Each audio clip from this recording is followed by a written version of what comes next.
Конец 50-х годов – время, когда туризм в Советском Союзе был не просто увлечением, а частью системы воспитания. Походы закаляли характер, формировали дисциплину и считались своеобразной школой мужества. В это время группы студентов из разных городов отправлялись в многодневные маршруты по Уралу и Сибири, чтобы доказать свою выносливость и получить спортивные разряды. Одна из таких групп состояла из 9 туристов из Уральского политехнического института во главе с Игорем Дятловым. Их маршрут проходил через труднодоступные горные районы Северного Урала. В конце января они вышли к перевалу, где мороз достигал 40 градусов мороза, а сильный ветер срывал снег со склонов. Там они разбили палатку, которая стала их последним местом стоянки. Когда спустя несколько недель поисковики обнаружили лагерь, палатка выглядела так, словно ее оставили в спешке. Внутри находилась еда, аккуратно разложенные вещи, даже обувь, но сама палатка была разрезана. Следствие установило, что разрезы сделаны ножом изнутри. Туристы не стали расстегивать ее обычным способом, а буквально вышли наружу через прорези. Почему они сделали это? Этот вопрос остался без ответа и спустя десятилетия. Эта палатка стала символом трагедии, а разрезанная ткань – первой загадкой. Но то, что нашли дальше, было еще более непостижимым. От палатки вниз по склону в сторону леса тянулась цепочка следов. В условиях пурги они быстро бы исчезли, но в то время снег после катастрофы слежался и следы сохранились. Они позволили понять направление движения группы. Оказалось, что туристы покинули палатку организованно. Следы не напоминали беспорядочного бегства. Люди шли относительно стройно, не разбегались и не падали. Однако бросалось в глаза другое: часть отпечатков оставили босые ноги. Некоторые шли в носках, кто-то в легкой обуви, явно не подходящей для ночи и 30-градусного мороза. Для опытных туристов такое поведение было противоестественным. Они знали ценность мороза, понимали, что несколько минут без обуви на ветру могут оказаться смертельными, и все же ушли вниз, оставив в палатке все, что могло их спасти. Вещи не были разбросаны, их просто не взяли. Это противоречило всей логике. Группа, обладавшая опытом зимних маршрутов, действовала как шаг к собственной гибели. Внизу, у подножья, поисковики нашли объяснение лишь частично. У кромки леса обнаружили кострище и рядом 2 тела – Юрия Кривонищенко и Юрия Дорошенко. Они были почти раздеты, без обуви. Рядом валялись сломанные ветви, которые кто-то ломал с усилием, обдирая кору. На стволе кедра выше человеческого роста остались следы, словно ребята пытались взобраться вверх. Зачем? Полностью неясно. Возможно, чтобы разглядеть палатку на склоне. Или сорвать сухие ветки для костра. Костер, который они развели, не мог дать много тепла. Дрова оказались сырыми, огонь горел слабо. В таких условиях даже несколько минут на морозе могли стать смертельными. 2 Юрия замерзли, так и не дождавшись помощи. Рядом с этим местом нашли еще 3: Игоря Дятлова, Зину Колмогорову и Рустема Слободина. Их тела лежали ближе к палатке, как будто они пытались вернуться обратно, но путь им оказался невозможен. Течение ветра и холод сделали расстояние непреодолимым. Эти первые находки могли бы объяснить трагедию как случайное стечение обстоятельств, но дальнейшие открытия разрушили и это объяснение. Весной, когда снег начал сходить, поисковики обнаружили еще 4 участников группы, лежащих во враге под слоем снега. Их тела поразили экспертов. У Николая Тиба-Бриньоля был сильно поврежден череп, у Людмилы Дубининой и Семена Золотарева переломы ребер. Эксперты отмечали, травмы были очень тяжелыми и напоминали последствия сильнейшего удара. При этом на коже почти не было внешних повреждений, словно воздействовала мощная сила, оставившая признаки, но не оставившая внешних повреждений. Такие повреждения невозможно объяснить только снегом или падением с небольшой высоты. Для их появления требовалась энергия, сравнимая с аварией автомобиля. Именно это и зафиксировали эксперты. На этом фоне еще более жуткими казались детали. У Людмилы Дубининой отсутствовали глаза и язык. Эти находки породили множество вопросов, которые только усугубились во время похорон. В Свердловске прошли похороны туристов. Родные и друзья, которые видели тела, сразу обратили внимание на странности. У некоторых погибших кожа имела необычный кирпично-коричневый оттенок, наблюдались сильные отеки и сильное потемнение кожных покровов. Это выглядело не так, как у умерших от холода. Гробы зачастую держали закрытыми, но те, кто все же видел тела, рассказывали о непривычном виде погибших. Эти наблюдения совпадали с выводами, сделанными позже в документах. Часть одежды имела повышенный радиационный фон. Официальная документация не дала ясного объяснения ни цвета кожи, ни травм, ни радиации. Родственники задавали вопросы, но прямых ответов не получали. Все это усиливало ощущение недосказанности. Чем глубже следователи погружались в детали, тем больше выявлялось странных предметов и несостыковок. Когда тела перевозили в морг и фиксировали находки, из внимания обращали детали. У Семена Золотарева на плече обнаружилась татуировка, которую никто из его близких раньше не видел. В группе ходили слухи, что он до похода вообще не был знаком с остальными и попал в команду случайно. Его возраст и военное прошлое выделяли его среди студентов. Вещи Золотарева также бросались в глаза: армейская фляга и предметы, не характерные для туристического снаряжения. На остальных участниках также находили личные вещи, которые казались лишними или странными. Но главный вопрос был в другом. Зачем опытные туристы оставили в палатке самое необходимое и почему покинули лагерь без обуви и одежды? Ни одна находка не давала прямого ответа, создавалось ощущение, что на месте происшествия чего-то явно недоставало.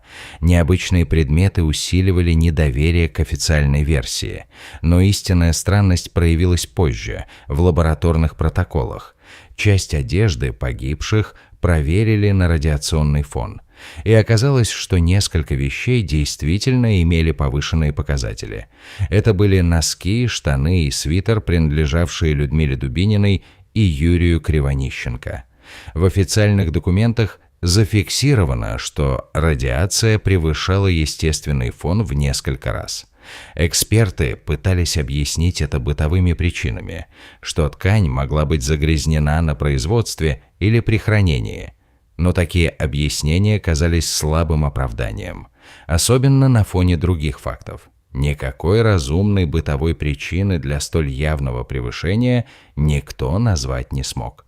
Факт остался фактом. Вещи группы Дятлова были радиоактивно загрязнены. Однако в материалах дела этот эпизод вскоре был замят, так же, как и многие другие странности. Еще одна деталь, которая усилила интерес – найденные фотографии. У участников похода было несколько фотоаппаратов, с помощью которых фиксировали маршрут, пейзажи, быт экспедиции. Когда изучали их вещи, часть фотопленок сохранилась.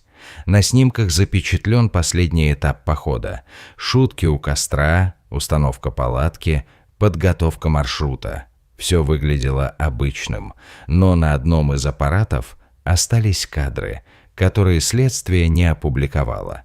На них были размытые силуэты, вспышки света, фигуры в темноте. Условия съемки ночные, кадры получились смазанными. Эти фотографии позднее породили версии о светящихся шарах и неизвестных объектах. Следствие не выделяло их в отдельное расследование, но для исследователей, вернувшихся к делу позднее, эти кадры стали важным аргументом. что в ночь трагедии происходило нечто большее, чем просто лавина или переохлаждение.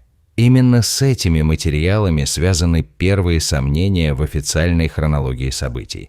В протоколах часто встречались неточности. Даты обнаружения тел, даты вскрытий, даты составления документов – все не совпадало.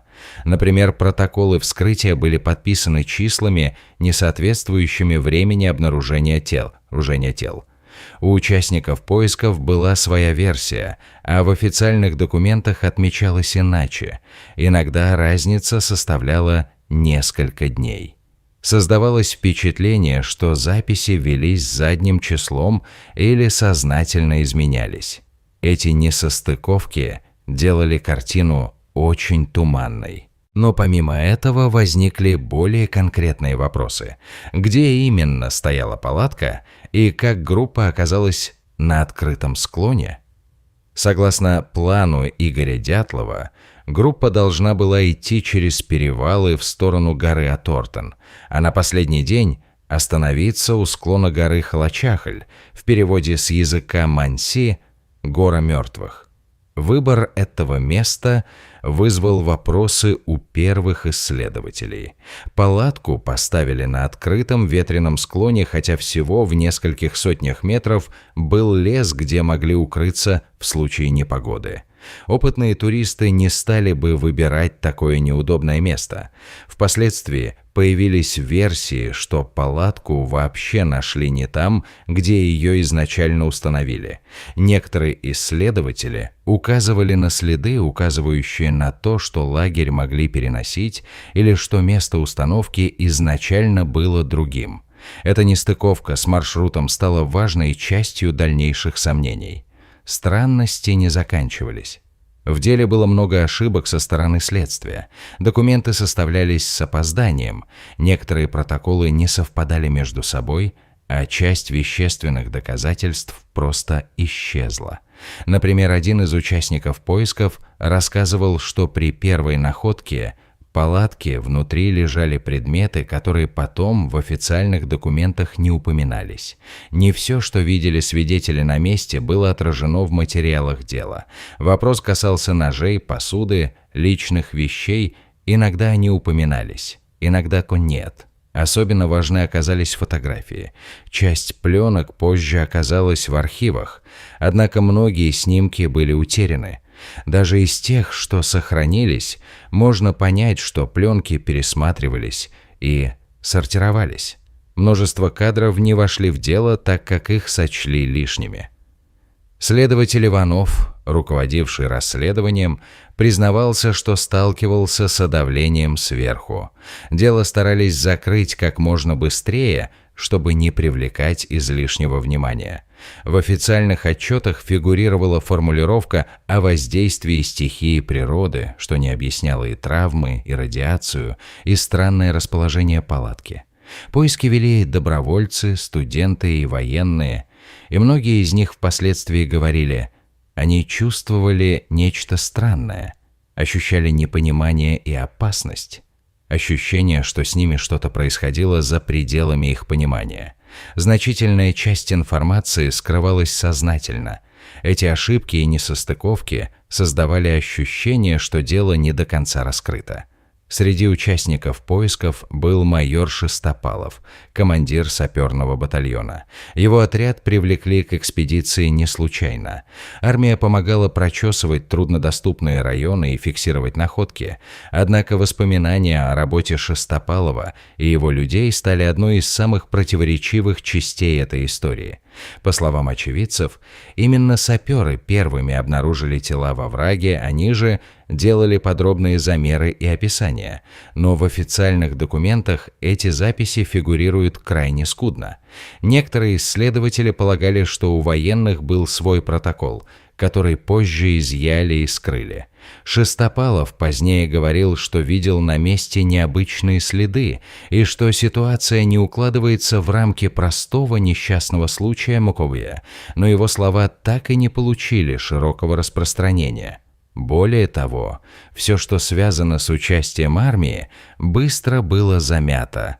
потому что присутствие военных на месте, скорее всего, было связано с секретными испытаниями. В архивах сохранилась радиограмма, которую можно считать одним из самых загадочных документов дела. В ней сообщалось, что в ночь трагедии в районе перевала зафиксировано яркое огненное кольцо, движущееся по небу. Это сообщение сообщил один из поисковиков. Оно было зафиксировано официально. Совпадение по времени и месту очень впечатляющее. Светящийся объект, который двигался по небу, все указывало на аномальные явления, происходящие в ту ночь. Такого рода сообщения в 50-е годы стали довольно частыми. Отмечались вспышки, светящиеся объекты и необычные явления. Но в данном случае совпадение было особенно важным. Оно усиливало веру в то, что в ночь трагедии происходило нечто необычное.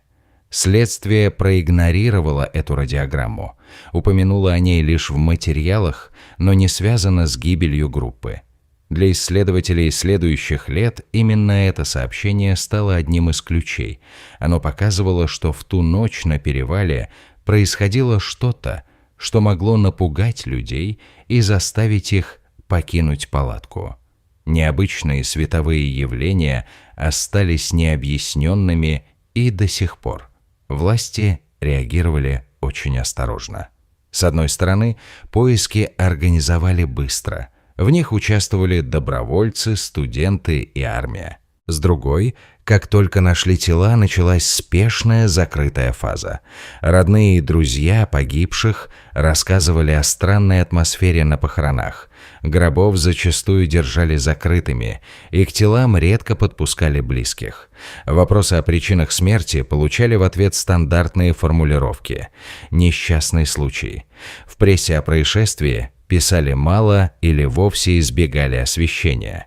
Для тогдашней советской системы, где трагедии в горах становились публичными событиями, такое молчание казалось подозрительным. В конце весны 1959 года дело было закрыто с краткой формулировкой «Воздействие стихии».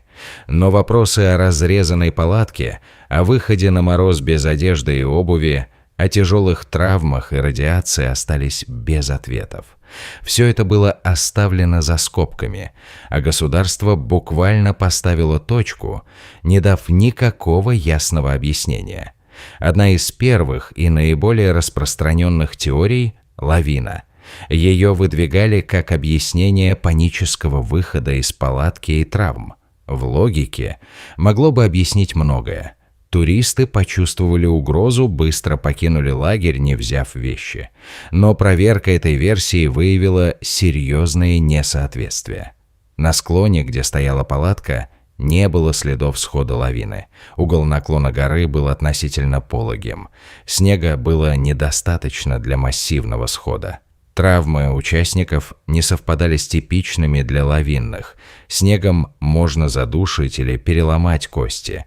Но повреждения на телах напоминали удары сильнейшей силы, сильные ушибы и переломы, характерные для воздействия мощной энергии.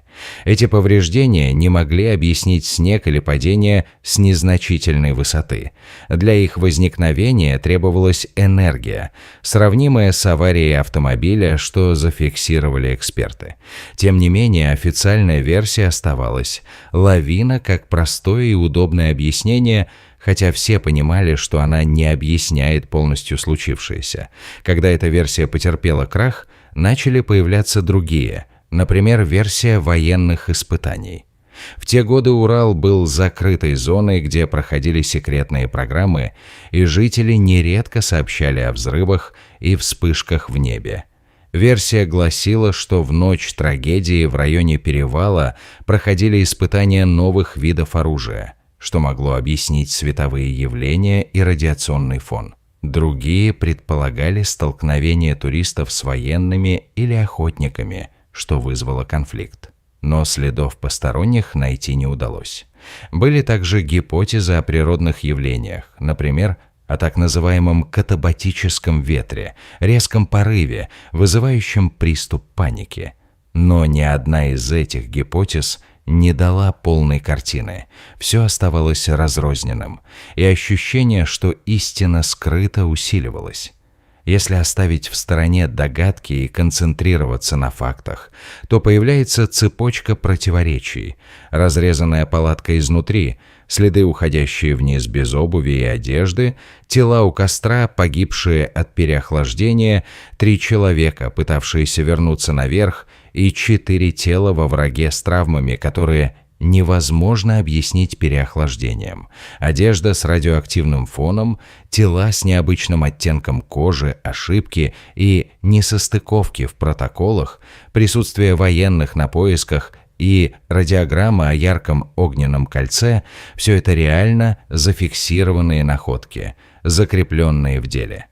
Если собрать их вместе, становится очевидно – гибель группы не может быть объяснена одной простой причиной. Это не только мороз, не только лавина или случайность.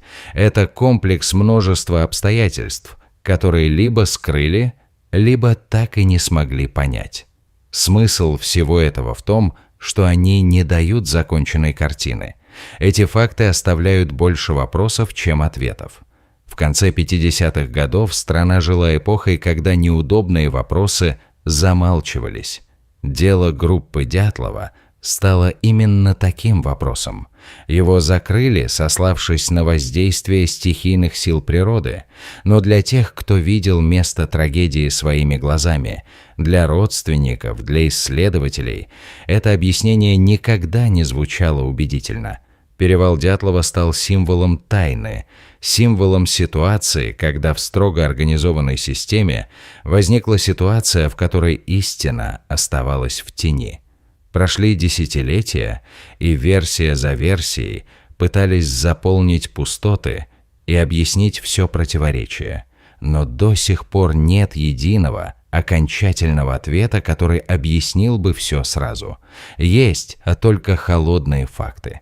Эта точка холода на карте Урала остается такой же загадочной, как и в феврале 1959 года. И, возможно, именно в этом и заключается ее настоящая история. История, в которой вопросов всегда будет больше, чем ответов.